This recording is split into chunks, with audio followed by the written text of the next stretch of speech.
It's time now for our last panel of the day, and this one promises just to be as enlightening and as informative as the previous three. Captain Steve Jangelis is a Boeing 717 pilot with Delta Airlines and serves as the chair of ALPA's ASO Airport and Ground Environment Group. Before working for his present employer, Steve flew as a captain for an all-cargo operation, so he well knows the special challenges that are confronted by our industry. Steve? Thank you, Mark. Appreciate it. I appreciate the kind introduction. There was a few things I figured out when I went from the cargo world right to the passenger side. Two things, actually. Number one, when I went to the passenger side, that the hazmat list went a lot shorter. That was one. And number two, the coffee didn't change. So coffee's just as bad on a freighter as it is on a passenger airplane. Something to do with the water. But appreciate you all being here today for this panel.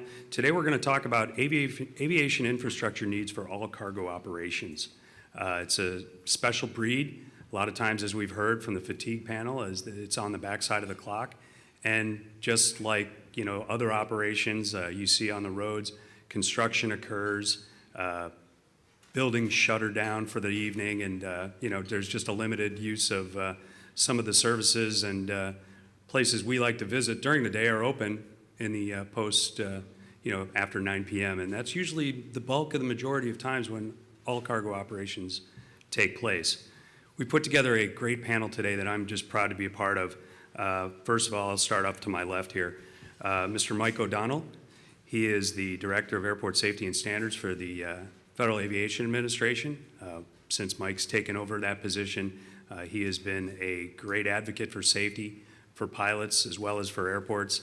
He's a pilot himself, and he's been a friend of ours throughout the years we've been able to work with him, so it's a pleasure having him. Also, to his left, Mr. Jack Kreckie. Chief Kreckie was the Boston Airport Fire Chief. He's retired. He was also the chairman of the ARFF working group, and is presently in his own field of business, Chief of Operations for ARFF Professional Services. Off to his left is First Officer Bill Cason. Just because we have FedEx pilots inside of our association, we work with our arms open to all cargo pilots, especially with this panel. We've invited folks from the Independent Pilot Association who represent the UPS pilots. It's been a pleasure having them on panels today, and Bill is no exception. He's primarily the Security Committee Chairman for the Independent Pilot Association, which we will be talking about some of the security requirements at airports that are necessary for cargo operations. And last but not least, Captain Todd Carpenter, who is the Central Air Safety Chairman of the FedEx MEC, who can bring us tell us a little bit about some of the issues that he faces when he's out on the line flying as well.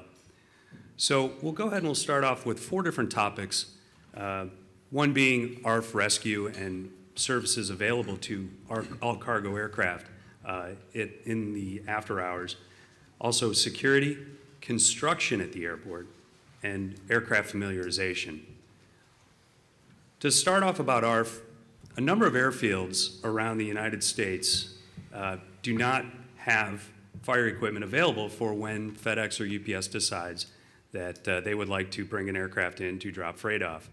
We're talking about airfields that work primarily general aviation, small aircraft, and most often those cargo aircraft are usually the largest airplane that'll arrive. And usually if it's just like Walgreens and CVS, if FedEx is there, UPS will be right next door.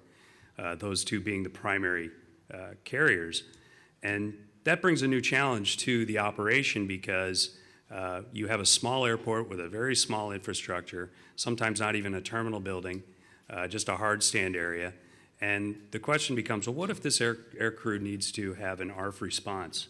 A response from fire department or from specialized vehicles and services. And prior to going to some of these fields, I just wanted to lean towards Captain Carpenter about when you fly to some of these airports that we do not know, do you get notified of exactly what the fire response would be for you at, say, 3 in the morning approaching that airport? Is that ever disseminated to you? No. Not at all. Our FOM dictates, and UPS follows the same pattern, is my understanding, that when we go into these airports, the minimum required level index for the ARFF in the US is level A. I know it's an eye test out there. It doesn't matter what the airport names say. The important thing is there's 5 or 6 airports here which are level A airports, straight out of the box. You'll see Casper is a good example of that. They're going to handle RJ-sized airplanes. If you look in Part 139, which doesn't apply to cargo anyway, but since our companies do mandate Index A, we go into these fields and that's what we deal with. They're set up to handle with a less than 90-foot long airplane. Basically RJs are what they get in there. And then we bring in 5, if we bring in 5 or 6 departures, we should qualify for a level C index on these airports. If you're not familiar with Part 139, and I wasn't until Sunday when I was told I needed to do something for this, the Index A requires 500 pounds of sodium. So we're bringing in a 320 or 330 thousand pound airplane or departing with that airplane. 500 pounds of sodium is the equivalent of 25 20-pound fire extinguishers. And that's what they're going to handle a fire that we have on this airplane with. So 25 of your closest friends grab a fire extinguisher and try to put out a fire on an airplane full of jet fuel.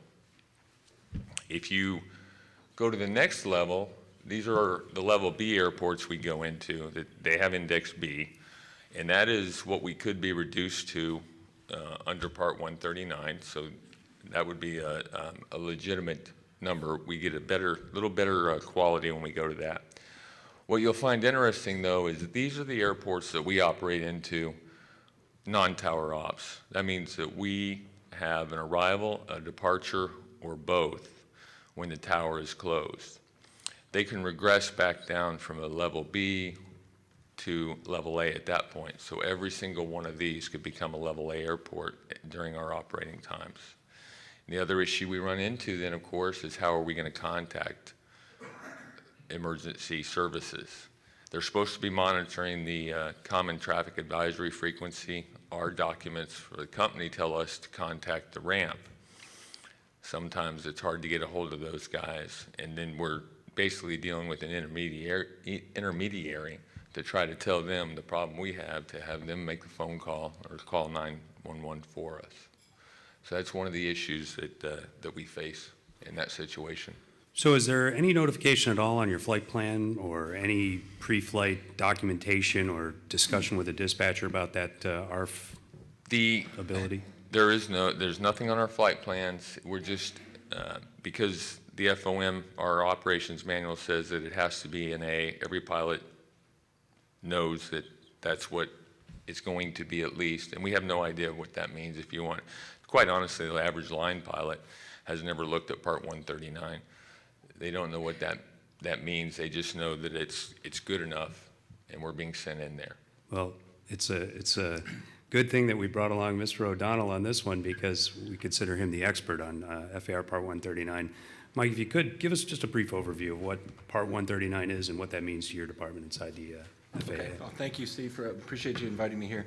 I just so happen to have a booklet-sized copy of Part 139. This is good for, speaking of melatonin and nighttime reading, if you want to fall asleep, read this. But really, I mean, Jack, who knows well, being also a firefighter as I was, Part 139 really applies to commercial aircraft, scheduled passenger aircraft, right? That's really where Part 139 was written around. And different size seats. We changed the seat size some years ago after a horrible accident in Quincy, Illinois. But it's really surrounds a commercial scheduled operation of passengers. So cargo is not mentioned in 139 as a requirement. It is for lots of different reasons, and this goes back since the regulation was written in the 70s that was written this way. Part of the reason I would presume is, number one, the cost versus the benefit of requiring that. And this issue comes up from time to time, especially when an incident occurs at an airport where there's a cargo operation, and let's say it's at a small airport that doesn't have the index capability that it would for a similar commercial-sized aircraft. So time to time, this will come up. But what happens inevitably is when you hold this up to the rulemaking process to see if, we could change the regulation, it's very hard to justify it. And the way the process works is, in order for a rule to change, for me to go to industry and say, hey, we want to propose that cargo would be included in the index determination of an airport, the airport just say, well, first of all, what's it going to cost me, and what is the benefit we're going to get out of it? So we have to go through that process with OMB and with others in the government to make sure that the rule is cost beneficial. And from what we've looked at over the years, in looking at this in the past, the cost beneficial possibilities are very, very slim because there's not a lot of accidents, which is good. Now, one can argue the rulemaking process is broken because you're required to spill blood in order to change the regulation. But there's a way around that, and the way around that is outreach and education, and I think that's where we'll probably end up, at least in the short term, making sure folks know, number one, what's available there now at the airport as you fly in at 2 in the morning, and number two, does the airport know and have a mutual aid agreement in place that can pick up the slack and maybe mitigate some of those situations? That's a great point. The mutual aid segment. One of the issues with Part 139.303, it brings up and it says that is there a minimum staffing requirement for a fire department or staff or setup at an airport when you land there? Michael, I mean, is there any sort of a requirement or minimum number of people on staff at night? No, it really surrounds, again, it goes back to commercial operations. And the regulation says you have to staff up aircraft rescue and firefighting personnel prior to the aircraft arrival or departure, and wait around until after it leaves a certain amount of time, 15 minutes. But you do not have to have ARFF coverage if there's no air carrier service overnight. So some airports, the fire department goes home after the last commercial aircraft comes in, and they come back in the next morning. Some airports staff minimally over time. Asiana was an interesting accident in San Francisco, not going into why it crashed, but one of the recommendations NTSB had asked is, well, what about the requirement to have staffing in the department for specific drivers, and will the FAA really look into regulating how many firefighters are actually on duty? That, again, is another hot topic that we're dealing with, but the ARFF working group is actually looking at that, and they're surveying their members now and trying to answer the NTSB's recommendation on that. Again, an NTSB recommendation to look at staffing is very different than actually doing the rulemaking. So right now, in the middle of the night, if there's no requirement in the regulation that tells an airport they've got to have aircraft rescue and firefighting if there's no commercial service at night. Okay, so if an aircraft was to go to an airfield that doesn't have that sort of staffing, or they close down afterwards, there's probably a mutual aid setup, and perhaps Chief Kreckie could fill us in on exactly how those mutual aid agreements work with some of these smaller airfields. And Jack, if you could fill us in on exactly what takes place in that sort of situation if an aircrew needs an ARFF response at the airport. Sure, I'd be happy to. Thank you for inviting me here and giving aircraft rescue and firefighting an opportunity to share some of what we've experienced. Before we talk about the mutual aid, I think it might be important to understand what these indexes are and what that one truck or that two trucks, what it means and what it's based on. This is a process that has gone on starting with the ICAO Rescue and Firefighting Panel 1, some 40 years ago.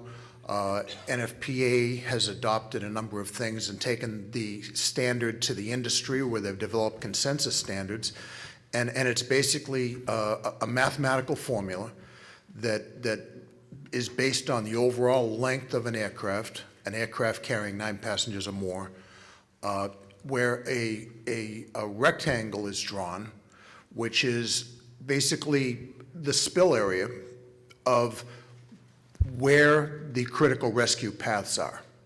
So then the mission of ARFF would be to provide a protective lane so that passengers and crew can evacuate from that aircraft, which is being protected from fire. So the mathematical formula is called TCA. It's the theoretical critical area. And the theoretical critical area comes out with a number of gallons. But like in any process, there's politics everywhere, right? I'm from Boston. All politics is local. Which brings us to a question, is why they would invite a guy from Boston to talk about ARFF? Because we don't use our R's. So we take that TCA, and then we take it to the committee, and the committee says, well, that's going to cost too much money. I mean, it's not reasonable. It's not practical. Well, all right, backroom conversation, come back for a vote. Well, what is reasonable? I don't know, let's cut it in half. No, we're not cutting it in half. So they agreed on 2/3. So 2/3 of theoretical critical fire area is the practical critical rescue fire area. So that's what ICAO adopted. Then when the FAA came around to do this, and this is a long time ago, that PCA seemed a little bit high, so there was another reduction made, with the understanding that this is the absolute minimum. And most big airports far surpass that absolute minimum, but it is based on that baseline of the largest air carrier aircraft carrying 9 passengers or more, with 5 or more daily departures from that airport. And if there's less than that, then they can, depends how many less, but they can basically drop to the next category. Most, if they're close, are going to maintain the upper index. So that response is scalable to the airplane, and understanding that that amount of agent is only the minimum that you can get away with.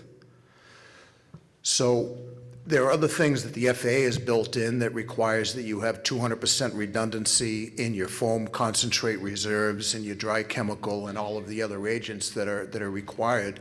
And then the airport understands that if one of our trucks goes down, we better have a backup. And now the FAA has been funding some of those additional trucks as well as spaces to park them. So there's a lot of back and forth. But when the aircraft comes in, and I think Mike mentioned Quincy, Illinois, if you were to look at a table, a chart somewhere provided by your airline, you look to Quincy, Illinois, and there's a box, yes or no for ARFF, it'd say yes, because they have an ARFF vehicle there, and they apparently staff it during periods of flight operations, 15 minutes before and 15 minutes after. When the 2 aircraft collided in Quincy, it was beyond that period. So they had to depend on mutual aid. So you're all familiar with fire trucks in your cities, and aren't they cool? I mean, is there anybody that never looked up and saw it go by and said, oh yeah, someday, that'd be great? Captain Moody was kind enough to drop a little note on my desk today as he walked by. And he says, yeah, firefighters, because even pilots need a hero. So I'm glad to provide that for you, Michael. So the city fire trucks, they depend on a municipal water supply to do the job, and a multiple of assets and resources coming from various locations. Even departments that are from different municipalities, if they border, they make sure that their couplings and standards are fit together and they practice and drill together. So the fire truck that pulls up in your community, either you've got no water supply in your community and they have to bring in tankers and relay shuffle the water, or they pull up to a fire hydrant, hook up a supply line, drive down the road, drop in the line, hook it into the fire truck, then pull off some more hose, then call back to the first one to turn on the hydrant. We don't have time for that in ARFF. So we bring our water with us, and we're able to start fighting fire before we bring those vehicles to a stop. The reason being, we have basically an impossible mission. They give us 3 minutes to get to the midpoint of the furthest runway, which is just a point, a dot that somebody said, let's measure to here. We get 3 minutes to get there, yet in a worst-case scenario, when you've got fuel fire under the airplane and it's impinging, it only takes 2 minutes for burn-through. And so we have to either provide a survivable atmosphere for them, the occupants, or bring them to a survivable atmosphere before they can't do it on their own. So the odds are stacked against us in the beginning. So to have the delay like they had in Quincy, and I don't remember, I want to say it was 9 minutes for mutual aid to arrive there. And according to witnesses, there was very strong information that people were alive on that airplane and it was burning and you know, there was nobody available to help them. So a real tragedy to know that they basically arrived at that airport. I used to tell my guys, say, you know, we know there's going to be crashes. We hope they're not here. We know there's going to be fatalities this year. They publish statistics on that, but not on my watch. So we're going to make sure that when we go out there, we do everything we can to bring the survival rate up. And that mutual aid department feels no differently, but they're not trained and equipped. And most of them now are carrying foam for different types of fires because they have to worry about ethanols and methanols, and so they're carrying foam for polar solvents instead of hydrocarbons. They don't have the ability to pump and roll. They don't know how to open the doors on the aircraft. Do they get some training? Some of them get a lot of training. Others don't get any because there's no law. And some of them are volunteers, and, you know, volunteers are wonderful. The fire service was built on volunteers. Ben Franklin, anybody ever heard of him? I mean, this is a great history in our country, but you can't force a volunteer to drill 8 hours a week on aircraft. So the response is completely different, the equipment is different, and it's delayed. The Index A piece of equipment that's going to protect the 777 that's landing at this airfield every night, in all likelihood, it's really highly unlikely that there's more than one person staffing it, and really unlikely that that one person is going to be able to get off the truck. They're going into, you know, we've got OSHA stuff too, right? We have to be able to, so if you're going to put somebody in an IDLH, immediately dangerous to life and health atmosphere, then they have to follow the standards. They have to go in respiratory protection. If they go inside, they're supposed to have 2 in and 2 out. I mean, so you got one poor guy out there, guy or girl, driving a truck at 3 o'clock in the morning. This 777 comes in, smoke in the cockpit. He's not talking to the pilot, and he looks up at that door and goes, "Oh, gee, what am I going to do? How am I going to get up there?" So, you know, the mutual aid, they'll die trying to help you, but it's not their training, it's not their expertise. You know, there's a lot of specialties. You don't take a structural guy that's an expert in fighting high-rise fires and put him on a brush fire out in the Pacific Northwest, because he's not going to last 20 minutes. So the amount of equipment that's there, my thought is, in a discussion that we had, is if you know that there's ARFF at the airport, you might want to get a definition on that. And if you find out that it's index A, B, C, D, or E, the 5 different, the higher, you know, E is airplanes over 200 feet in length, on down to A, which is the GA or the you know, commuter type aircraft. And you're going to want to find out if it's 24 hours or not. That will actually give you an idea what you've got.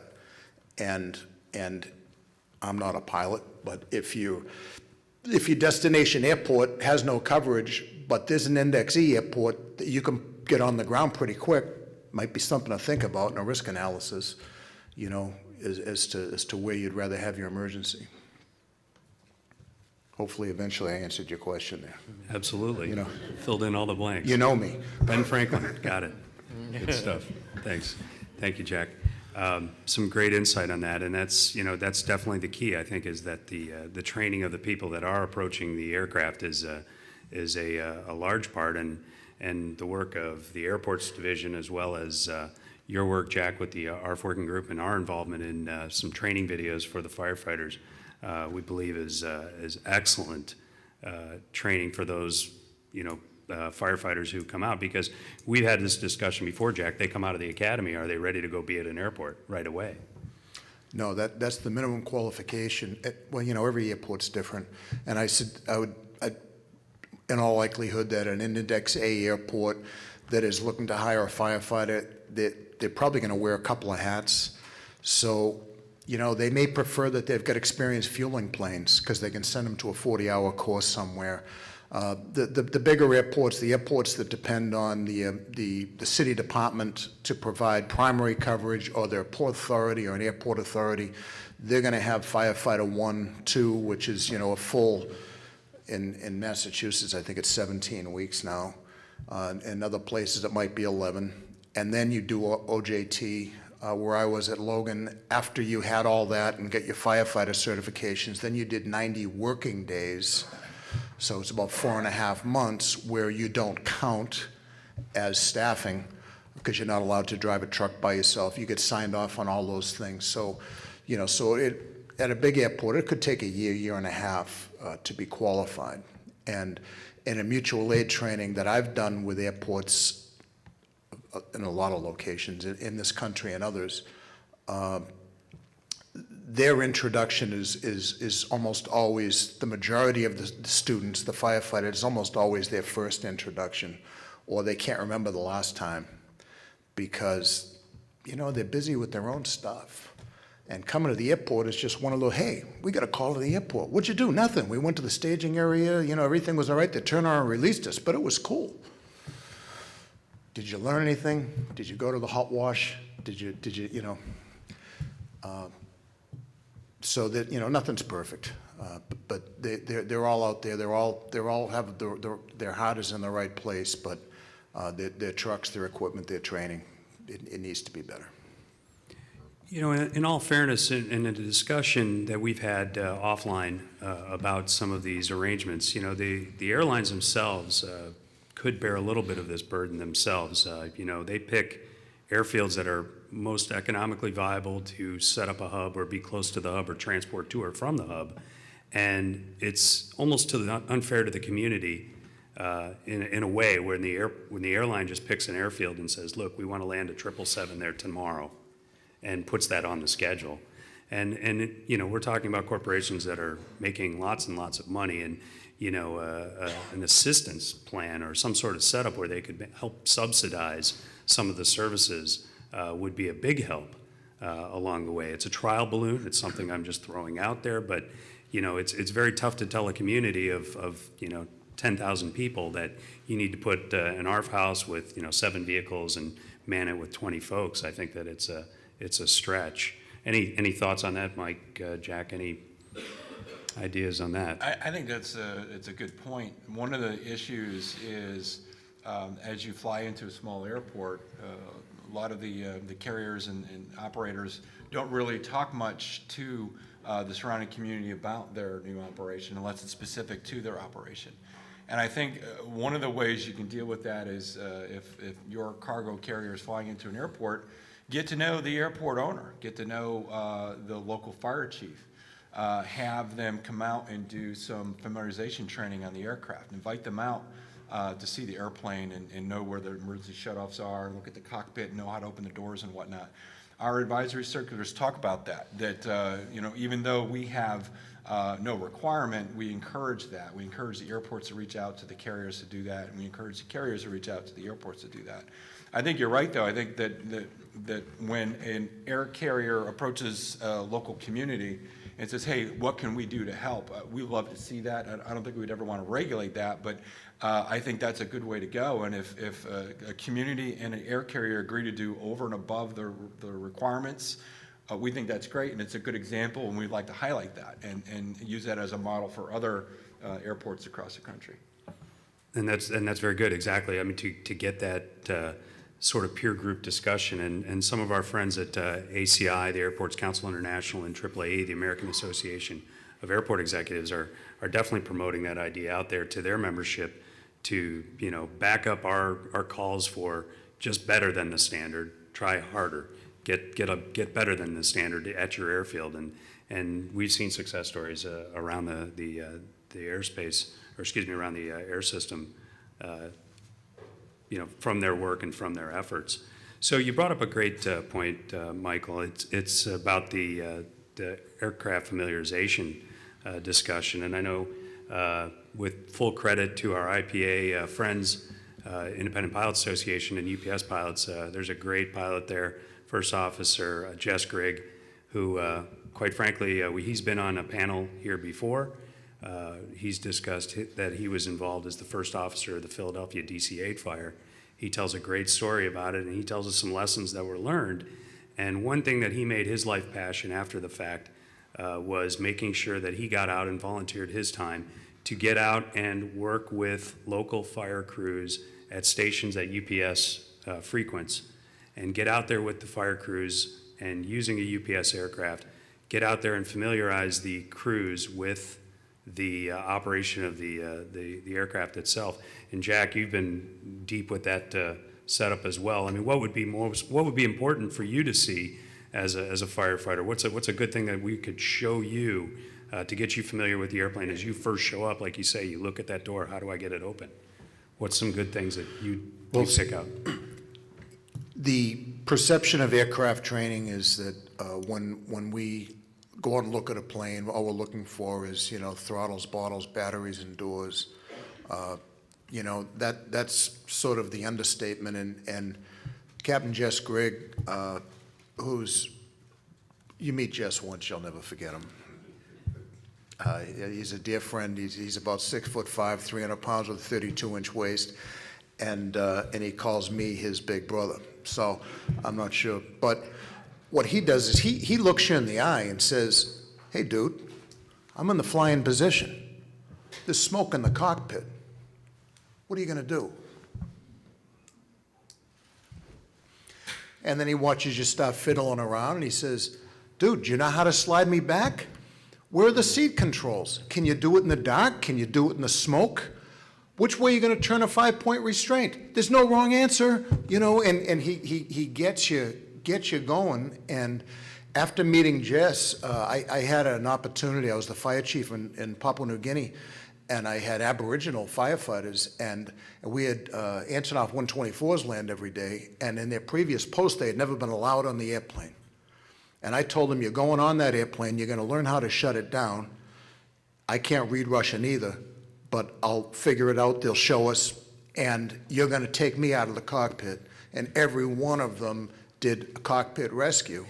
And it was all motivated by Jess, because quite frankly, when you go over and do an airfam on a plane that's on the gate for 42 minutes and you get 9 guys to get through and you're trying to kind of get to all these things, you don't get time to do stuff like that. But when the plane's in there at night, it's 1 o'clock in the morning, and Jess is looking at you saying, "You're next." Nobody says no. And so to make that airplane safe, to know how to get in, how to get out, how to make it safe, when to make it safe, don't kill the batteries and then wonder why, you can't use something electric, So that type of realistic hands-on training that honestly doesn't happen when you run over. Now, at my airport, we had 25 or 30 airplanes. We had 100 and some odd guys and girls to get through it, is a quantity of quality. I can't get all of them hands-on, each one. They can't even all get in the cockpit before the people are looking at us saying, the cleaners, we got to go. So that, and Delta actually started that program. Captain Kevin Hyatt started Delta's AirFam program years ago, 80s, I'm going to say. I don't know how many airports they did, but Kevin and his team would fly in. It'd be, 1 o'clock in the morning, and we'd all go out, and everybody would drill on that airplane. They'd have maintenance. They'd have flight attendants. And, he told it, "Hey, you're partners with the flight attendants or the cabin crew or the flight, whoever's there. Don't you guys talk?" No, well, we're 139. They're 121, 125. There's no attachments to those vertical columns. So these are opportunities. UPS wrote their program to help you, not to train. Well, they have 2 programs. The IPA now runs the training program, but UPS put together a program that shows you how to set up training, because it's all about making the relationship at the station. And for you people, we used to have, at Logan, we used to encourage through all the chief pilots we work through, say, "You get some time there, call us. Let us come over and show you what we do.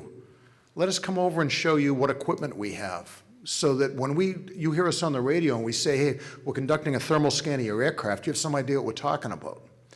And I just think those relationships are the greatest benefit of the type of training that they do.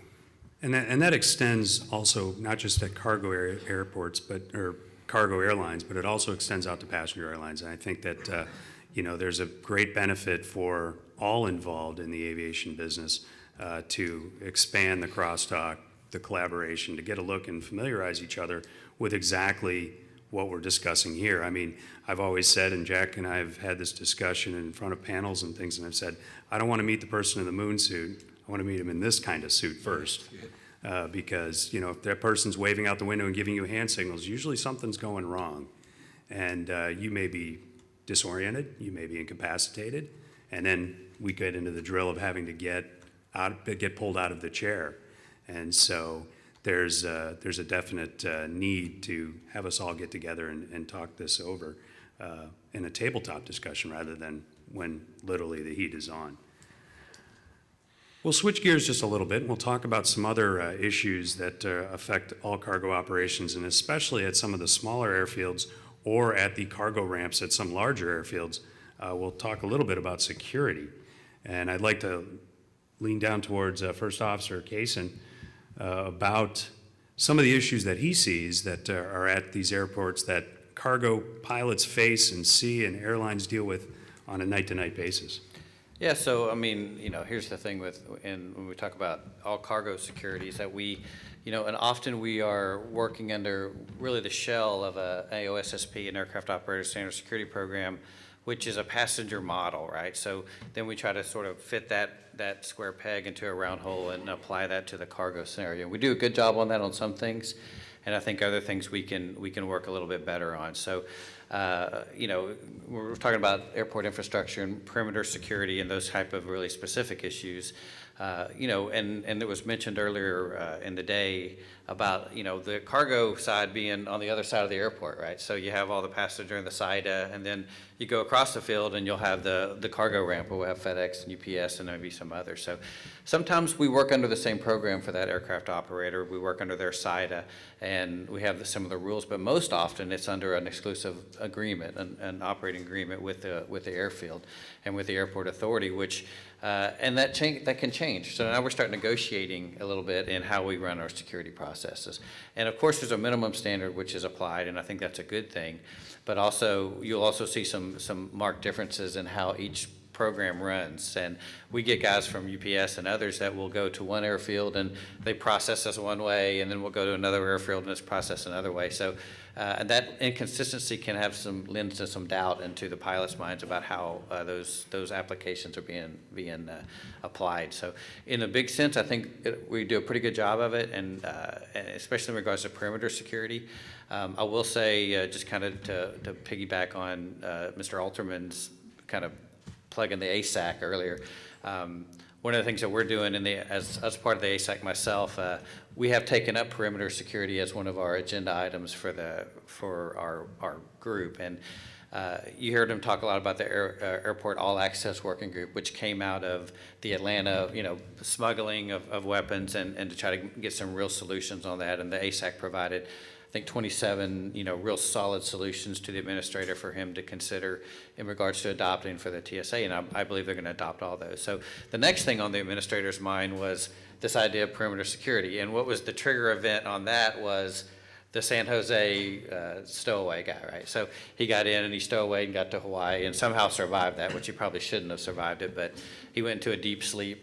I think just kind of thawed out when they landed, but he survived that, and that created sort of the next feel-good sort of topic for the administrator to address. So we did that, and we've provided 4 solid recommendations to the TSA for their considerations. Although they haven't adopted them as of yet, we feel good that they will. So one of those is, and I think an important one is the training aspect of perimeter security. So if you look at our cargo security program, we have several things with the in-flight security coordinator has to be trained on, right? So it's the stuff you'd imagine. It's threats to the airplane explosive devices and recognitions and level and types of threats, those kind of things. But perimeter security really isn't in that at all. It's not even talked about. And especially on the other side of the airport where we have dilapidated fences and so forth, not to, it just happens sometimes. That's not really talked about. We have, transport category aircraft that are sitting there with stairs that aren't too far away from it in many cases. So one of the things that we want to do is pull that out of the ground security role and put that into our in-flight security coordinator training profile. And that's one of the things that they're going to adopt, we think. So it has to do with see something, say something, right? So let's give the air traffic controllers, the pilots, the mechanics, real tools and training that if you're out there taxiing around an airport and it's 3 in the morning when we have our lights swinging in different parts that maybe aren't seen every day, that there's both a mechanism and then a sort of a standardized reply that they can get that information to the right people. So perimeter security is in our train of thought as well as our other in-flight security duties. So last time I flew cargo was way back in the 90s. I know I'm starting to sound like an old man now, but it was a while ago before September 11th, and of course our industry had a sea change of attitudes towards security. Explain to me, if you would, is there TSA involved? Is TSA screen people entering that ramp? Is it private security? Is it contracted? Who's responsible for that? Whose rules do they follow? So, yeah, I mean, there's just like the passenger side has an aircraft operator standard security program, there's a FAC AOSSP, a full all cargo aircraft operator standard security program, which does set forth minimum requirements and the standardization of how we screen employees and offline jump seaters and others coming into the secure area or the area which we have an exclusive operating agreement. Now, who does it, right? Who does it? So it depends. It depends. So the TSA has allowed the companies to designate people and train them on how to do that job. So do we have blue shirts on our side of the airfield? No, never. But we do have, in some cases, in our larger gateways, I think it's the same at FedEx, contract either law enforcement. I think you guys actually have law enforcement officers. We have contract security officers at our bigger hubs, which are the principals who enact that policy. So they're trained in the same standards. And look, I mean, they make a clear attempt to try to mimic the passenger standards to the max extent possible. So we have x-ray machines. We have magnetometers in some of our places. And in other places, we have the old wand and look in the bag. Now, we have made some progress on that with known crew member and other expedited crew screening programs, which have now, we feel fortunate has started to migrate to the all cargo side. So, but essentially it's either employees or contractors that are trained in the standard and then expected to, to exercise that standard. And I think when we discussed it, we talked a little bit about the fences and things, and Yeah. that's under 139, and that's safety and standards there, but it's also got a security side to it. What concerns me, I think, it was the open hangar door that literally, like, you could see the aircraft right through the building, and you could walk right through, and you'd see someone there who was the designated security person, who's a contractor, and that might be tipped back in a chair, just leaning back. Oh, hey, Bill, how you doing? Go right on through. See you later. And the standard, I think, is it. They have this certification. Is that governed by TSA or is that not? It is. It's governed by TSA. It's an airport program. It's a security program. And hey, look, we get audited, and we have they just like on the passenger side, I'm sure, and I'm sure at FedEx as well. We have the TSA agents that will come on to our property in civilian clothes without an ID, and they'll see if they get challenged. And we've had flight crew that have not challenged, flight crew that have challenged. We have flight crew who, with the TSA that come up and see how we, a big emphasis item right now with the TSA is how we perform our pre-flight security inspection of the cabin. Because I think part of that is because the access issues, and we have, loaders and stuff that go through our flight deck to get to, in some cases, to get to the loading area. And the idea that area that supernumerary compartment has to be searched thoroughly. And then, so we've had guys that come up and said, look, we want to watch your pre-flight check and what you're searching and making sure you're searching all the areas. So, it's administered by TSA, and certainly they have people that are out there looking to make sure we're doing a good job. Okay. So, you start talking about airfields such as Rickenbacker up in Columbus, Ohio. You look at Ypsilanti Airport where they're cargo only, no passenger service at all. And I know that as you say by the designated certificate, that the air carrier or the certificate holder must screen and observe all cargo that's going through. Does the company build that facility, or does the airport, or who's responsible for making sure that that freight gets screened? Well, that's a complex question in regards to how we screen our cargo that get on our airplane. So we know that our cargo is screened, and so there's different levels of screening and how they do that.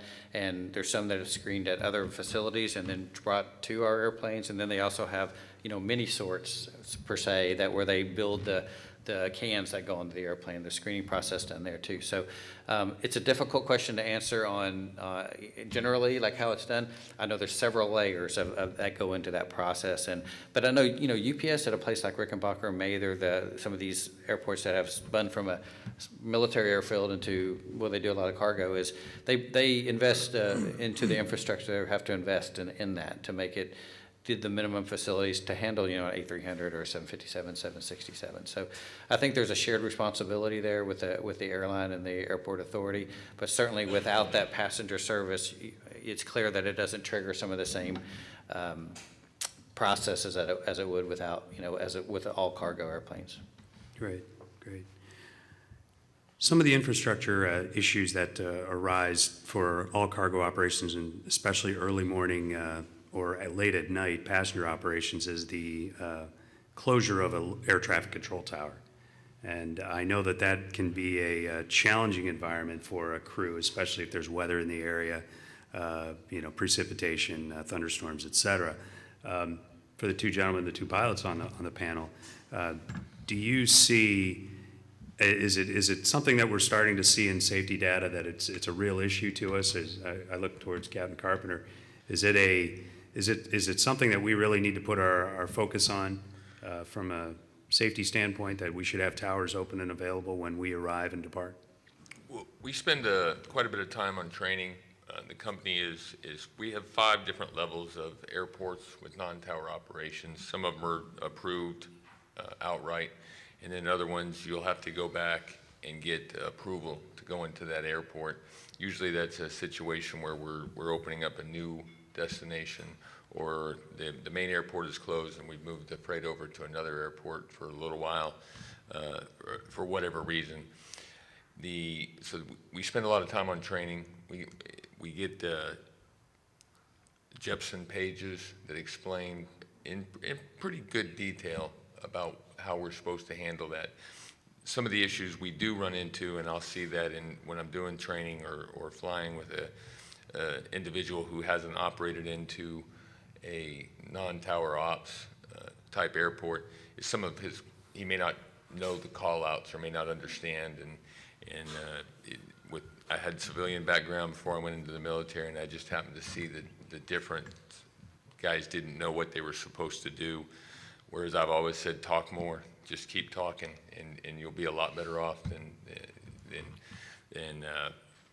otherwise. And then the one issue we had recently was an understanding that, hey, if there are airplanes in the pattern, just because you're a big heavy jet flying that really nice ILS, he outranks you, and you've got to understand that. So we went through and explained that, I think, fairly well to our crews. We haven't really seen any issues with crews running into any kind of violations or having any traffic conflicts or real issues with the non-tower ops per se. Partly because if you're flying general aviation, you're probably not flying at 3 a.m. or 4 a.m. So.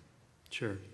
Is there any issues with receiving clearances, picking up clearances, things like that? Have there been pop-up problems when receiving flight plans and things like that? There have been over the last 20 years, occasionally someone will not understand what they're supposed to do. The airports we go into, Grand Rapids, we can get a hold of Chicago Center. Casper, we can get a hold of someone. We can make contact for the most part. We have had crews depart thinking they'd pick up their clearance after they took off, and our FOM's pretty clear. We want you to get your clearance unless it's absolutely necessary, and then we need to talk to you and make sure you understand what you're going to do. You know, there was an incident years and years ago with, I believe it was Bruno's grocery store. Crew took off and thought they'd get their clearance, and they couldn't get the clearance, and they couldn't maintain VFR, and it obviously didn't end well. So that's one of the things that our guys understand, and we try to caution them. It's a definite challenge, definitely. Some good insight on that, and like you say, I mean, it's over a span of decades that we've seen that. It is minimal, but it is definitely a threat for the cargo pilot out there when, you know, in the case in point of saying, hey, you know, we're having an issue with a security issue or an incapacitated crew member or a fire on board, being able to relay to someone there locally at the field, I think is an issue, definitely. It's something that, you know, when you do close the tower down and you're talking to Chicago Center and you're in Grand Rapids, that does you no good. Now, sure, it's just a phone call away or a mouse click away, but it's not that local experience where it's a crash phone or you can look downstairs and say, get someone And, you know, help. experience for me going into Grand Rapids, the tough thing about that is Chicago Center cuts you loose and you jump on the common traffic advisory frequency, and that's when you find out that the runway that you had all set up and planned on is now full of snowplows. And then you have an issue of, you know, how you're going to get over to the other runway, and now I've got to get back either try to, can I do it visually, or am I going to have to go back up, you know, missed approach and back around? And that's a lot of workload when you've done a hub turn and it's 5 a.m. and you've de-iced and you're an hour late and been up way too long.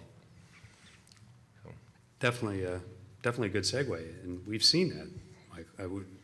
Michael and I are both involved with the Runway Safety Council, and we've seen a couple instances of that where aircraft have come out of the sky and there's been plow vehicles on there. Surprise, right? Any insight on that? Well, I was just thinking back to my snow removal days, which I'm trying to forget. But, you know, we always coordinated with the overlaying approach facility. I was flip frequency and tune in, and my call sign was State 1, and the controller thought I was the governor. And he joked around, but, I mean, the idea was we let him know that we're shutting a runway down for snow removal operations. I think that that's easy enough to coordinate, and that's just a letter between the TRACON and the airport saying, hey, when the tower closes and we're doing snow removal, we're going to call you and let you know when we're on a runway so that you can tell people what we're doing, and to pass on braking action, which, you know, is easy enough to do. So that's something we encourage folks to do on the airport on the ground. And then we've had some cases where vehicles end up on a runway when they shouldn't be there, a vehicle pedestrian deviation and things like that, runway incursion type issues relating to snow removal equipment. Every year, about this time of year, airports are sitting down having a conversation about the snow season and what they're going to be doing for snow removal operations for the year, who the new people are, where the contractors are going to be working, what the priority snow removal areas are, what the tenants can expect and users can expect when there's snow coming down. So all that's happening right now, and every year they do that. Next year, things are going to change drastically. Next year, TALPA is going to be implemented. So TALPA is the piece where the runway condition matrix is changing completely. The way that we report braking action and friction is changing. And this will be a huge outreach in 2016 that the FAA is going to be doing with air traffic, with flight standards, with the Office of Airports, with industry as part of the Aviation Rulemaking Committee in addressing an accident in Midway, Chicago, where a little boy was killed.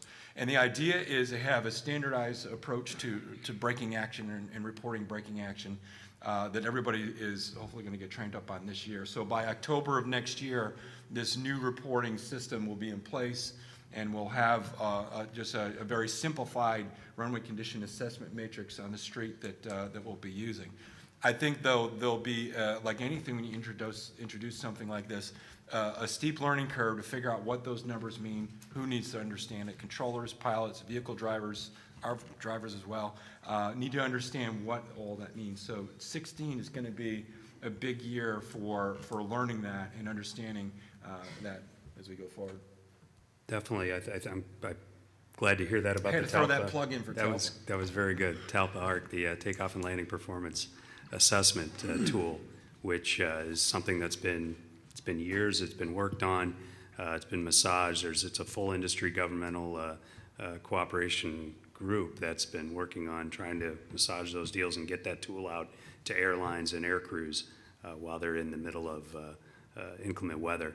So some very good stuff there. And, another discussion that we bring up too is also for all cargo operations. And I mean, we know that airports, and even the big ones, we're talking the large metropolitan airfields right on down to the small ones that may not have an ARFF station on the airport, have to do maintenance of those runways. And we always say it every time we're backed up in traffic on the interstate at 3 in the afternoon, why don't they do this in the middle of the night? And a lot of places are doing that, and especially in the airports world, because every time an airplane lands, that airport gets a little bit of revenue, the cash register goes off, so they'd rather than disrupt throughput, they usually move those operations to the middle of the night, which is when cargo operations occur. Quite frankly, we can't fault the airport for thinking in that direction where the lull of traffic is usually overnight. But as I ask our pilots down at the end, I know that, do you get notified when airports are doing maintenance? Does a dispatcher tell you? Is it notified in your flight plans? Other than just the regular NOTAMs, is it something that sticks out to you? For us, it's the regular NOTAMs for the most part, and we obviously run into that quite a bit in the middle of the night. And the beauty of that is you look at your release, you know when you're going to take off, when you're going to land, and you know which runway is going to be open, and then you're delayed because it's Christmas time and there's a lot of freight and we're an hour late. And by the time you get there, it's a different runway that is now closed, and they open the other one. And sometimes there's some scrambling that goes on when you realize that, and that's even with the tower open at that point. The tower comes up and goes, no, it's this runway. That's an issue with some of these smaller airports. Don't have a digital ATIS. We can't get it. Our airplanes have ACARs, but then we have to wait until we get within range to listen. And on a 2-man airplane in the middle of the night, that can be difficult and task saturating, especially if you just get busy. You're dealing with the center and so forth, and trying to. It'd be so much nicer if all of them could just go ahead and go with digital ATIS. That would help out a lot in that standpoint, so we'd know earlier when those runways were switching. Absolutely, or and especially when you're working with an ASOS, which is a recorded system that basically spells out the weather at the field and might give a notice that was originally dropped off by the facility manager or the tower person closing the doors of that tower at 11 p.m. at night, and it's an application at 4:30 in the morning. They could say, runways are slightly damp. Well, it's snowing now. So sometimes those reports can be a little bit off, but I could see that that's a definite challenge to you as you're approaching. So, not to look back on the past and look at some tragedy, but, the UPS accident at Birmingham is a prime example of where construction started the chain of events going in that direction. The normal runway, that's the largest runway in use, set up with all of the lighting, all of the good grooving and markings, and the longest runway at the airfield was closed for servicing. And, the crew is put onto a shorter runway inside of their capabilities, but it changed the game. And so, from a discussion standpoint, construction has to be done. And Michael, are there standards out there for these airports when they go ahead and they say, hey, we're going to close a runway for, say, rubber removal on the runway or painting issues? Is there a standard out there for them to do their business and what they have to do?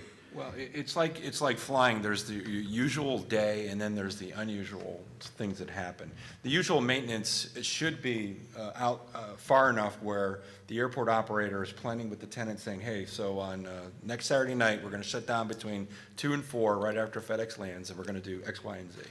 And they talk about it, and they try to get the word out to everybody. You can only issue the NOTAM 3 days prior, so and then you're in a list of 200 other NOTAMs that you got to dig through. So that that outreach should happen, but there are cases when something happens. Maybe it's an airfield lighting concern. They didn't realize it until it got dark, and the contractor broke the cable to the runway edge lights, and they realized the lights are not working. So the runway's closed, and are out fixing it, and there was no sharing of information. But in general, if it's airfield construction and if it's related to Airport Improvement Program funding, AIP funding, we know years in advance this project is coming. We've done safety management reviews on it. We've done construction safety phasing plans on it. Part of that is getting the word out, letting everybody know, all right, what's going on? Perk up, because you got trucks driving out there. You've got all this stuff happening. Plan ahead, and we know it's coming. But it's those unplanned events that create the problem, the ones that just pop up, the issues that happen. You know, lightning strikes and it hits the middle of the runway and it blows a hole in the middle of your runway. What are you going to do?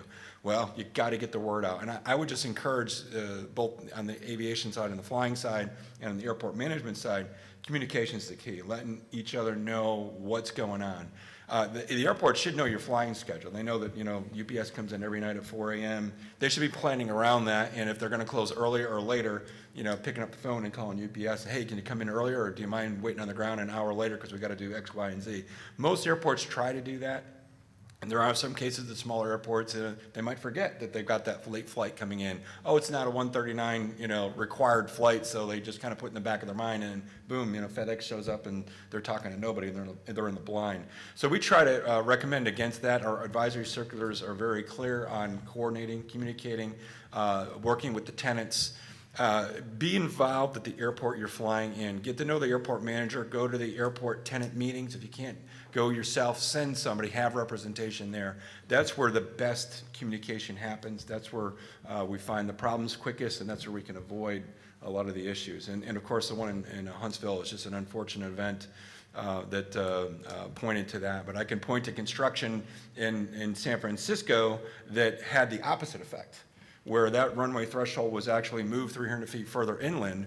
And had that airplane hit before the threshold was moved, the airplane likely would have hit the water. So we understand that it goes both ways, and there's lots of Swiss cheese pieces that have to line up for the accident. What we're trying to do is eliminate as many of them as we can by just communicating better and getting the word out for folks before they put a shovel in the ground or do any kind of maintenance. And that's a great point. I think getting everybody talking together, and I my hat's off to the airports division, to the ATO as well at the FAA for involving stakeholders through the SMS process to get us involved early, get the airline buy-in early, rather than just pop-up notices or pop-up closures. I think that the agency's done a great job of making sure, working along with our airport partners, letting us know when construction occurs. But it is a definite threat to the operation when it's all cargo in the middle of the night, because that's when the majority of construction, or excuse me, I should back up and say a lot of routine maintenance occurs, usually the middle of the night. When you close a runway, it's usually closed all day and all night, and sometimes there's construction on both sides of the clock. So with that, I'd like to thank my panel very much for your expertise and your time. And again, it comes down to collaboration. It's working with people like these on the panel that makes my job so much better to do, trying to get everyone talking and working together. And I do appreciate your time, and thank you for being here.